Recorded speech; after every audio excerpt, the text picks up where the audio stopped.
To most of America, the only thing scarier than a spooky movie is the language arts, literature. But for others, they may find fear in actual horror games.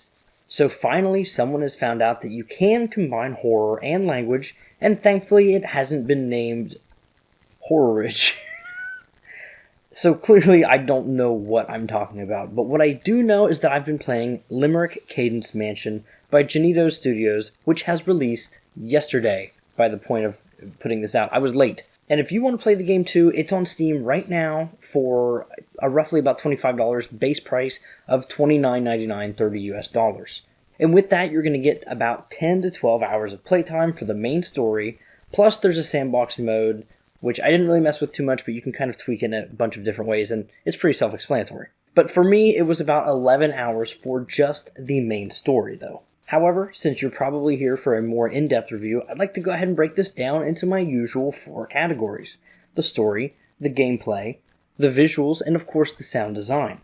Now, first up with the story, I have to throw out that I really do love the idea that the game just throws you into the world with tons of notes detailing different organizations, locations, and even vocations of different characters.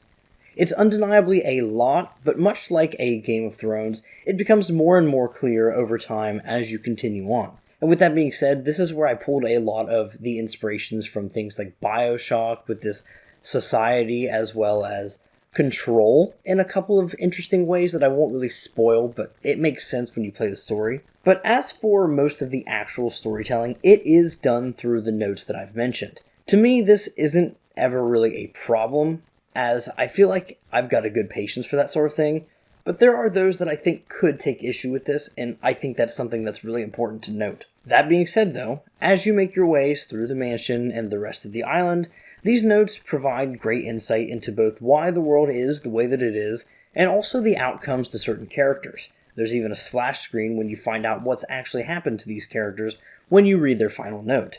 I walk away with Limerick with an appreciation for what the story was, but I would have wished for a little bit more direct presentation, maybe a couple extra bits of audio here and there. But ultimately, while I like the story, it isn't what's going to stick with me. What will stick with me, of course, is the gameplay. Limerick is a blending of a lot of different things, and it's a juggling act that gets it mostly right with spectacular highs. On one hand, you've got the survival aspects, where you must balance resources, namely ammunition, the game's equivalent to magic, and also, of course, health, while exploring both wide, grand sets and small, claustrophobic spaces in the efforts of advancing forward. It's here that we get to experience all forms of enemies with a pretty decent variety of ways that they can interact with us. There are melee enemies that rush the player, and also stronger enemies that can shoot projectiles. And there's even tough enemies that you might not want to fight and waste ammo on, so you can just sneak past them by avoiding their line of sight. More on that in just a second.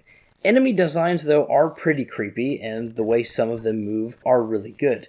The simpler creatures at least have a really clever gimmick where they kind of do the Skyrim arrow sidestep, and to anyone not really expecting it, you're going to waste some ammo, which, of course, that's a resource here. But once again, interestingly, stealth is a viable option for some of the enemies for the game, mostly because the game's titular character, Limerick, as well as a lot of the enemies within the game, only react to you based off of line of sight rather than any form of, gunshots, sounds, or anything like that. But there are definitely plenty of times when you need to progress through a room, you need to kill the enemies, or your stealth may fail. And that's when, of course, you're going to have your arsenal. You've got 3 primary attacks with your psionic blast, your handgun, and of course your machine gun. Each of these has their own trade-offs in terms of damage and hit speed, but weapon damage can at the very least be upgraded from workstations found around the world, using the 3 different types of resources that you also need to use for saving the game. Those who are pressed for resources are going to be forced at times to choose between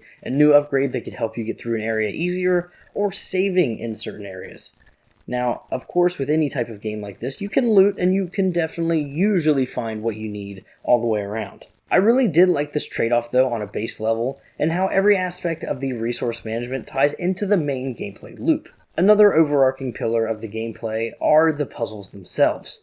You need to complete puzzles to beat the game. There's just no way around it. There are probably more puzzles than enemies. That's probably a slight exaggeration, of course. but sometimes some of the way that the enemies are laid out feels like a puzzle in and of itself. Now, these actual puzzles range from incredible to pretty basic, but the number of eureka moments that you have is just right for the player to feel smart enough. Now, of course, as I've mentioned, the exploration and survival aspects of the game is just one part of the story. The other major aspect are these tense segments where you face off with Limerick directly. And I believe in highlighting the core gameplay loop so far, you can already see where this is going to hit gold when I explain it. In the game, you face 3 of these sections that I've mentioned.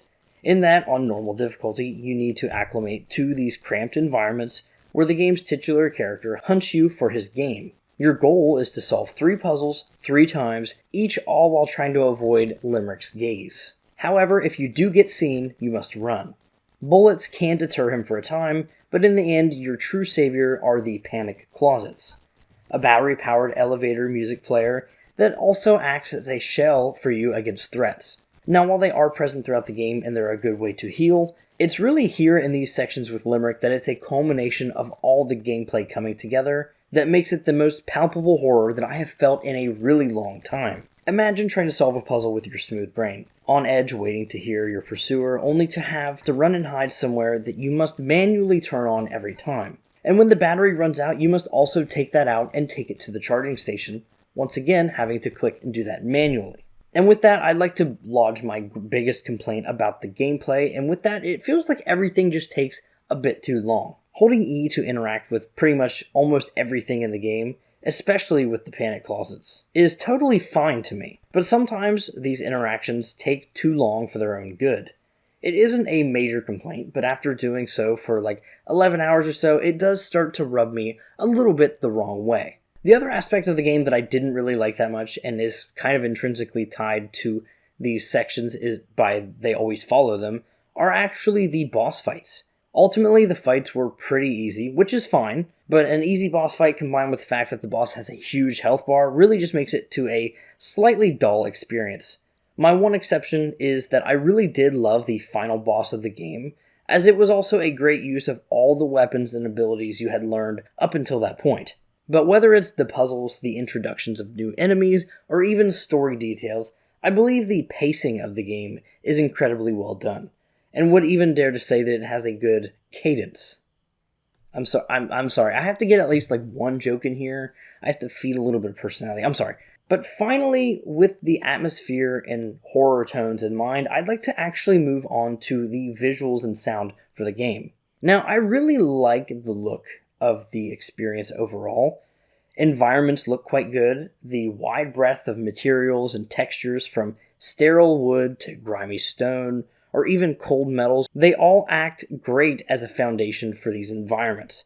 Then, to throw in some extra set dressing, you'll get things like flies going around the room, or even this pulsating growth that is featured within much of the world. And it's that clash of textures that makes both of them not feel too far out of place, while also just being a little more sterile than I feel like a lot of game environments could be. All of these elements leave each location feeling unique and worth taking a look around. The juxtaposition of beautiful and shiny grand halls to completely dark torture rooms in the early hours was a really great example of something you'd experience throughout the whole game. Lighting is also quite interesting in Limerick. There are ambient dims that feature as mood lighting in certain areas, but certain things emit a direct radiance that helps the player see so as they don't have to waste their own light. Both of these look really good and serve well to the level design, which is clearly one of the strongest points of the game. I mean, really, technically this is a gameplay thing, but as you move from place to place, you can unlock neat little shortcuts back to the save stations or even previous areas, and I think that works really well.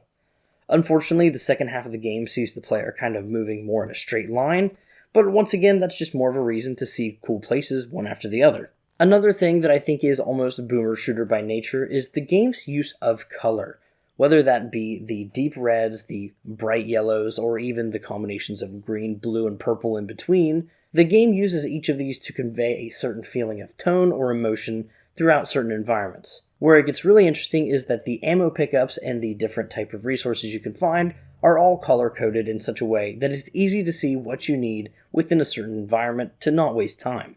And I think you can start to understand now where I'm saying each aspect of game development is feeding into one another to make a really good experience. I think this is where the game feels a lot more professional than I ever really truly expected. And I mean that as no disrespect. It's just I was pleasantly surprised by a lot of these smaller aspects that come together. Finally, the last thing I really want to talk about was the enemy designs. They range from great detail to some of them to rather simple designs, but I like the style that they all kind of fit into. Though I could see where someone would say that some of these enemies do look a bit simplistic, I feel that these specific cases that would be brought up are actually more interesting in the fact that those are usually the ones that reflect the damage you've done to them by glowing more and more. One thing, visually speaking, that I would have liked to see more is a little bit more of an animation for feedback from certain amounts of damage done to them. For instance, there are certain enemies later in the game that you can almost stagger with certain attacks, but that's something that you don't really see too much within most of the enemies of the game. Now, moving on, one thing that I've always said for my horror reviews is that atmosphere equals the visuals plus the sound design. Now, thankfully, I believe the sound design is one of the better parts of the game. The wide, varied soundtrack hits high and low points well, carrying from intense chases to somber explorations. Boss fights are also another highlight, along with the game's main theme, which I think is in my head, partially because, I'm just kind of looking out for Limerick at this point in my real life. Outside of music, though, I think the sound effects do their job, be it enemy feedback when shooting or the actual gunshots themselves. I believe they both do a good job of, adding satisfaction to the quick combat of the game. The sound cues, as Limerick chuckles, are definitely going to be stuck in my head for a while now too, and I believe that the combination of sound into the gameplay is definitely crucial in all games. And here, I believe it's one of the instances where it's truly done right, and I don't think that's something that's all that common in smaller scenes like this. Continuing on with Limerick, though, I think it's also interesting that it's very hard to hear him. On one hand, I think this could be a bit of a balancing problem, as it's really hard to pick up on him. You round a corner and he's right there. But I think it's a really nice parallel at the idea that he can't hear you, and you can't hardly hear him either. So it's really just two deaf guys hanging out with one another. But at the end of the day, though, Limerick Cadence Mansion is a game that I'm glad to have played for its interesting world reminiscent of Control or Bioshock. But what will really stick with me is the use of common horror mechanics like resource management, hide and seek, and engaging puzzles to make a cohesive and creepy experience to the max. Gripes with gameplay being a bit too slow at times, or the story being a little too reliant on collectible notes, did hurt my enjoyment a bit. But the atmosphere shines through with the use of competent visuals and above average sound implementation into the gameplay.